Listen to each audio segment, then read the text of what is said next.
Vyuo 80 vinavyofanya kazi kwa sasa, ambapo 25 ni vya hadhi ya ngazi ya mkoa na 55 ni vya ngazi ya wilaya. Hii ni hatua kubwa ambayo imetuletea mafanikio, haipaswi kuacha bila kujipongeza. Tujipongeze wa Tanzania. Na ili kufikia dhamira ya kuwawezesha Watanzania kiujuzi, Mheshimiwa Dr. Samia Suluhu Hassan, Rais wa Jamhuri ya Muungano wa Tanzania, ameongeza vyuo 65 ambavyo vitaendelea kujengwa katika mikoa na wilaya hapa nchini, na hivyo ujenzi wa vyuo hivi ukikamilika, VETA itakuwa na vyuo 145 katika ngazi ya mikoa na wilaya zote hapa nchini. Lakini vile katika vyuo 80 vilivyopo, vyuo 30 vilikamilishwa katika kipindi cha serikali ya awamu ya 6. Tuna kila sababu ya kumpongeza rais wetu kwa kazi kubwa anayoifanya na anayowafanyia Watanzania, na hasa vijana katika kufungua fursa za ujuzi mahiri kwenye sekta mbalimbali. Na serikali ya awamu ya 6 kwa kutambua umuhimu wa kuwekeza zaidi katika kutoa mafunzo ya ufundi stadi nchini, imeongeza bajeti ya VETA kutoka bilioni 54 mwaka 2021 hadi kufikia bilioni 85 kwa mwaka wa fedha 24-25. Na hili ni ongezeko la asilimia 57.4. Katika kukuza ujuzi kupitia mfumo wa uanangezi, serikali kupitia ofisi ya Waziri Mkuu yenye Wizara ya Kazi, Ajira, Vijana na Wenye Ulemavu inatekeleza programu ya kukuza ujuzi nchini inayowezesha nguvu kazi ya taifa kupata ujuzi na stadi za kazi stahiki ili kumudu ushindani katika soko la ajira. Kupitia programu hii, vijana wenye uhitaji waliohitimu ngazi mbalimbali za elimu wanapatia mafunzo ya ufundi stadi na kukuza ujuzi wao na stadi za kazi kwa mfumo wa uanangezi, kwa serikali kufadhili ada ya mafunzo kwa 100%. Mafunzo haya yaliendeshwa kwa ushirikiano na vyuo vya ufundi stadi vya umma, lakini pia vya binafsi.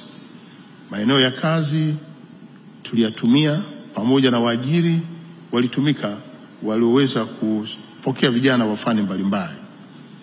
Na fani hizo ilikuwa ni pamoja na usafirishaji, tehama, madini, kilimo, ujenzi, ubunifu wa mitindo na ushonaji nguo, huduma za hoteli na utalii, ufundi bomba, uwashi, useremala, ufundi magari na mitambo, uchomeleaji na uunganishaji wa vyuma, utengenezaji wa vipuri vya mitambo, ufundi umeme wa magari, lakini pia majumbani na viwandani, upakaji rangi na maandishi ya alama.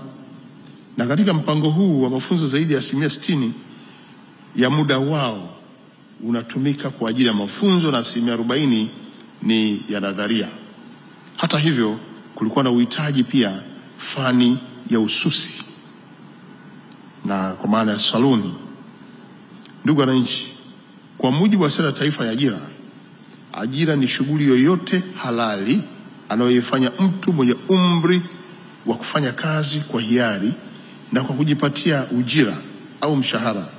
Na ajira inaweza kawa ajira ya ujira kwa maana ya wage or paid payment, ambapo mtu anakuwa ameajiri mwenyewe, na ajira hii binafsi inaweza kuwa kwenye sekta rasmi kwa maana ya shughuli inayotambulika na mamlaka mbalimbali za serikali, na mhusika analipa kodi na tozo zote zinazohusika. Hii ndio tofauti ya ajira rasmi na ajira ambazo si rasmi.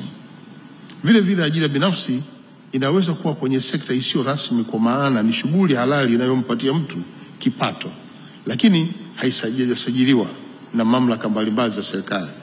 Na hii inahusisha shughuli za kilimo na biashara ndogo ndogo, ambapo watu wengi duniani wapo kwenye ajira hizi. Swala la umri kwenye ajira limezingatiwa kwamba unapoajiri mtoto yeyote yule, hakikisha unamwajiri kijana mwenye zaidi ya umri wa miaka 15 na kuendelea. Takwimu za Shirika la Kazi Duniani zinaonyesha kuwa takriban 70% ya ajira zote duniani ni ajira binafsi, na ajira hizi ni kwa watu wenye elimu ya ufundi stadi. ambapo wengi wao wameajiriwa katika sekta za kilimo, ujenzi, usafirishaji na huduma za kijamii. Na kwa upande wa nchi yetu, takwimu za ajira zilizozalishwa kati ya mwaka 2020 mpaka 2024 zilifikia milioni 7,15,500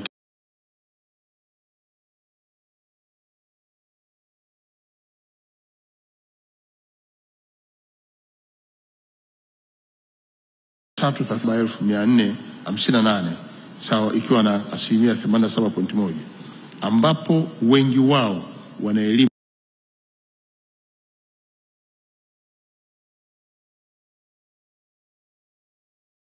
maelfu 873 sawa na asilimia 12.9, ambapo wengi wao ni wale wenye elimu ya juu. Ndugu wananchi, mwenendo huu wa kidunia unaonyesha wazi kwa mafunzo ya ufundi stadi ni nguzo muhimu katika kutengeneza fursa za ajira na kukuza uchumi wa nchi yoyote ile. Na hivyo wahitimu wa mafunzo ya ufundi stadi wana fursa kubwa ya kupata ajira au kujiajiri, hasa katika sekta isiyokuwa rasmi ambayo inahitaji stadi maalum za kiufundi. Niendelee kusisitiza kwa mafunzo haya ni muhimu sana katika kuzalisha ajira kama vile kilimo, ujenzi na biashara. Hizi biashara ziko biashara ndogo ndogo, biashara za ukubwa wa kati na zile biashara kubwa. Ndugu wadau wa mafunzo ya ufundi stadi, serikali inatambua mchango wa wadau mbalimbali katika kutoa mafunzo ya ufundi stadi nchini. Wadau hawa ni pamoja na taasisi za serikali, VETA ikiwemo, na taasisi nyingine. Lakini tuna mashirika ya kimataifa, tuna makampuni binafsi, wahisani na wabia wa maendeleo.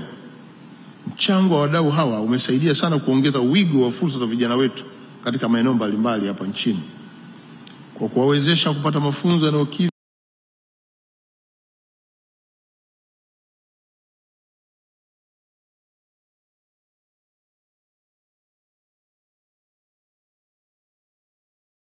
mahitaji ya soko la ajira, huku yakizingatia kasi ya maendeleo ya kiteknolojia. Katika kuanzisha vyuo na kutoa mafunzo ya ujuzi na ufundi stadi, hadi sasa tuna jumla ya vyuo visivyo vya serikali vya elimu na mafunzo ya ufundi stadi vipatavyo 825 na kufanya idadi ya vyuo vyote nchini kuwa 905.